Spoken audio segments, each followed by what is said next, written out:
আমাদের বাড়ি কলকাতা, বাড়ি আমাদের। আমরা এসে প্রবাসে কাজে এসেছি সুরাটে। আমরা খুব গ্যাসের অভাবে ঠিকভাবে খেতে পাচ্ছি না, খুব কষ্ট হয়ে আছি আমরা।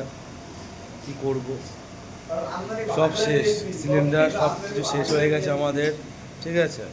বহুত কষ্ট করে আমরা রাস্তাঘাটে আগান ভাগানে লোকের থেকে ধাওয়া খেয়ে আমরা এসেছি। এই কাঠ পাম্পে রান্না হচ্ছে, দেখতে পাচ্ছ। আমরা খুব অভাবে আছি, খুব, যাকে বলে প্রবাসে। যারা প্রবাসে থাকো বন্ধুরা, একটা কথা বলি, সবাই তোমরা বাড়ি চলে যান, এখান থেকে মরে যাবে না। দেখতে পাচ্ছ এই যে আমাদের রান্ধনি, আমাদের চুলা দিয়েছি, চুলা হয় না, হ্যাঁ উনুন হয় না তো, দেখতে পাচ্ছ আমাদের উনুন।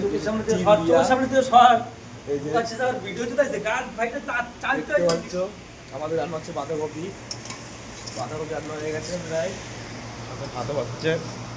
খুব কষ্ট আছে প্রবাসে।